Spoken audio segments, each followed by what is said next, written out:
we talk about this now on a regular basis. This modern-day NBA is just, the Knicks are up 33. The Wizards cut it to 4, and then the Knicks go on a 15-2 run to survive what would have been the worst blown lead since the stat was kept all the way back to 96, 97. Biggest lead the Knicks have ever blown in a loss is 28. This 33-point lead got down to 4. Thank heavens I was alone in here, or else you guys would. I mean, how was the candy intake?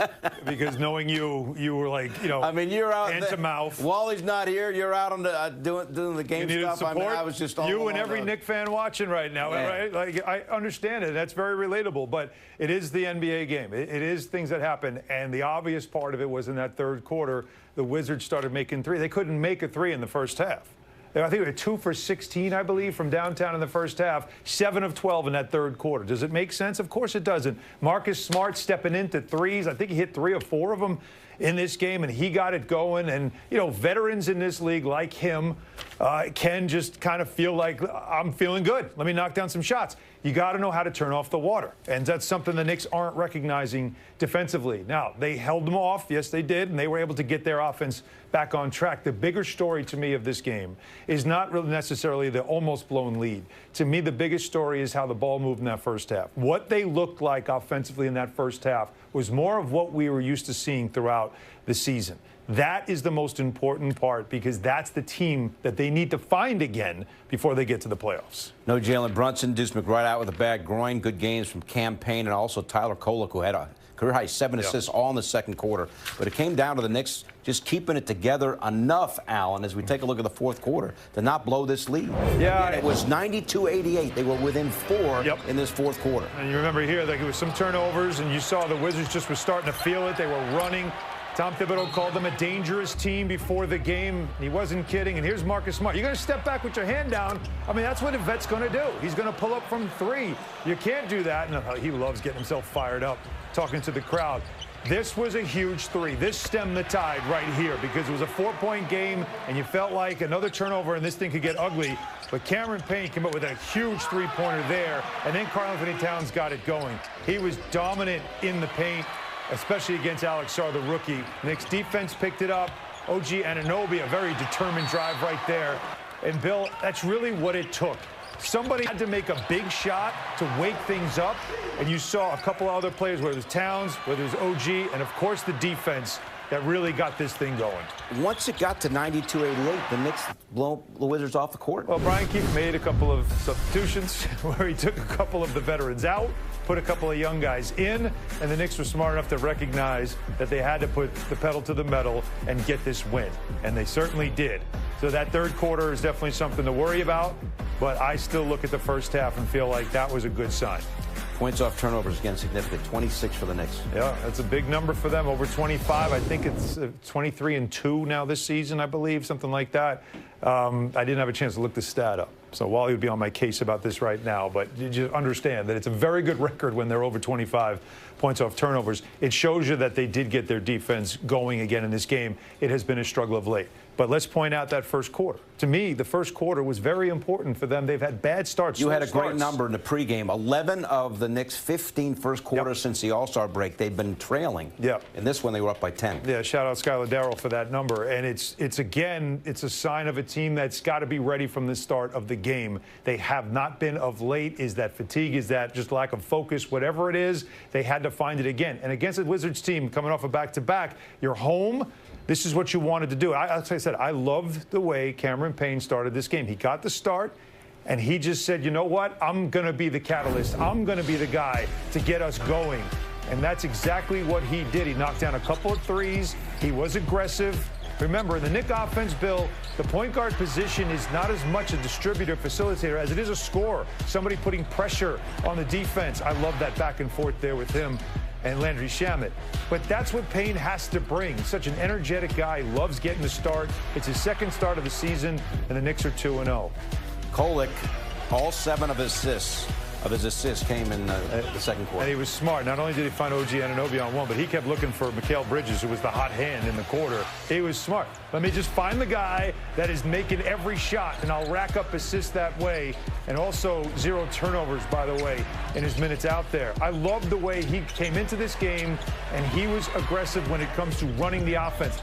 let's not waste any time. Let me not get caught up dribbling the basketball. Let me just get us into motion, get us to where we need to be, and get some guys going. And I think he was one of the reasons why you show Mikal Bridges get hot. Look at these numbers here for the point guard comparison. Payne had 10 of his 13 in the first quarter. All of, I should say, 7 of Kolek's 8 assists came in the second quarter. Look at one turnover between the two of them in 48 minutes. Fantastic. One of the big reasons why the Knicks were up by 25 at the half was a play of these 2 point guards. All right, Monica McNutt, I wish we were able to talk when it was down to 4 points. All I see, Monica. What was going on in the radio booth? All I see, Monica, is candy wrappers all over the floor here in the studio. That's not true. Pito, I get it. It was a little intense. That's not Shout out to Tyler Murray, my terrific radio partner. Cool, steady, calm, collected. I, however, was a little like, what is going on here? But I actually, in the postgame, talking to our terrific postgame host, Pat O'Keefe, I did have to give the team their credit for responding because it got down to 4. They did go on to respond. Shout out to Cameron Payne for that 3 that he hit the shot to sort of shift the momentum. But it was funny, you guys. We had OG Anunoby for our post-game interview, and I said, look, OG, what was going on in the third quarter? He goes, what happened? See, amnesia. Shooters have no memory.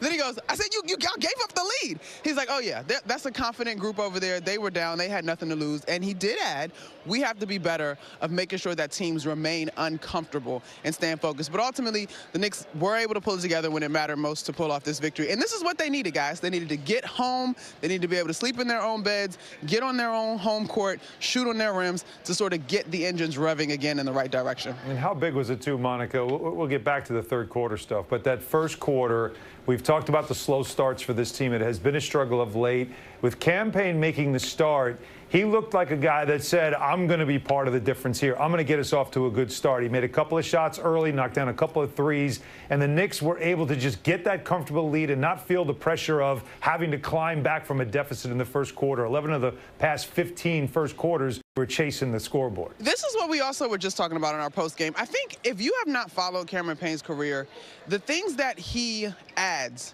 go a little bit under the radar, right? And one of them being understanding as a veteran in terms of the task at hand. He has to be malleable and able to wear multiple different hats. Some nights he's going to see the floor, some nights he's not. Today, obviously, he got a start for the Knicks, which I believe may be his first, if not his second start for this organization.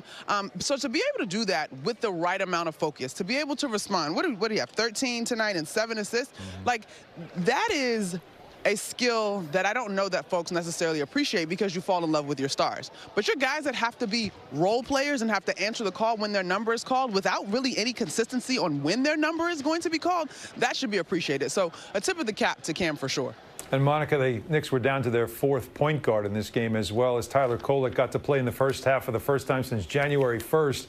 What did you see from him in that second quarter? Because it looked to me like he knew he was going to play, and he was mentally ready to show out. Yeah, I would agree. And the play that stands out was the and one play where it looks like he's about to get crunched by 2 Wizards defenders, and he, reminiscent of Jalen Brunson, is able to stay on both feet, remains balanced, and actually completes the and one play in terms of finishing that basket through contact.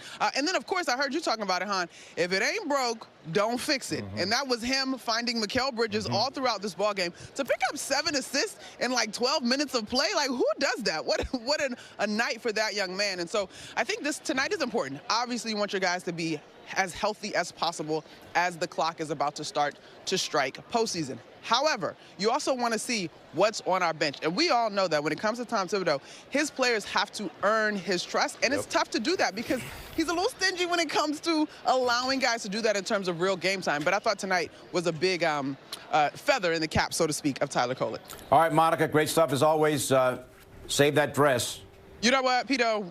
Just make sure you're ready for Clyde night, okay? Because we are coming with it. I don't know what you got, but we're going to be ready. I'm going shopping tomorrow. Come on, you need to do that. All right. See you on Tuesday, Monica. I think you'd look good in a Borsalino hat. I really think it would look good on you.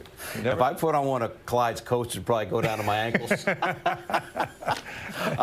You guys are talking about Kolek and all the assists. one of the reasons why he had 7 assists in the second quarter is because Mikal Bridges had his best quarter of the year. He had 20 of his 27 in the second quarter. He just gets it going. When he gets hot and you see him just running around, you see him just, like, I love when he's cutting. To me, that's when he's the most dangerous, but he gets to his spots. He just had a bounce to him in that second quarter, and it was smart. Both Payne and Kolek recognized it, and they kept feeding him an early offense, quick offense. There's a contested shot, but he was already in rhythm. I love that hard bounce pass, set up in the corner, release, rotation, splash. Once again, Kolek just, it's so smart. He just had the GPS going. Where is he? Give him the ball. Like, it was smart. And now, in a rhythm, you're just getting to your spots and knocking down shots. No hesitation for Mikal Bridges. There was a lot of open space for him to get shots, and it allowed him to get into rhythm. Only 4 shots taken in the second half. That's the part that doesn't make sense a lot of times when you watch the Knicks, and especially when you see Bridges get hot, and then the second half comes, 4 shots, 1 3-point attempt. That's it after the red-hot second quarter he had. Is that the offense? Is that him not running as much as he was? Those are all things that you watch on film and have to work with him about, because as we've seen with him, if he can go like that, you know Karl-Anthony Towns can get 25 and 10 in his sleep. And then if Jalen Brunson comes back and he's another walking 25-point scorer, 30-point scorer, those are 3 high-end scores that you could put out there in a playoff game that is going to put a lot of pressure on opposing defenses. It's keeping Mikal Bridges consistent or making sure you're consistent in keeping Mikal Bridges involved in the offense. OG Anunoby, by the way, 23. He's now got at least 20 points in 8 of his last 11 games. The oh, by the way, right, with OG Anunoby is because what he does is so much part of the flow and so much off of defense. Top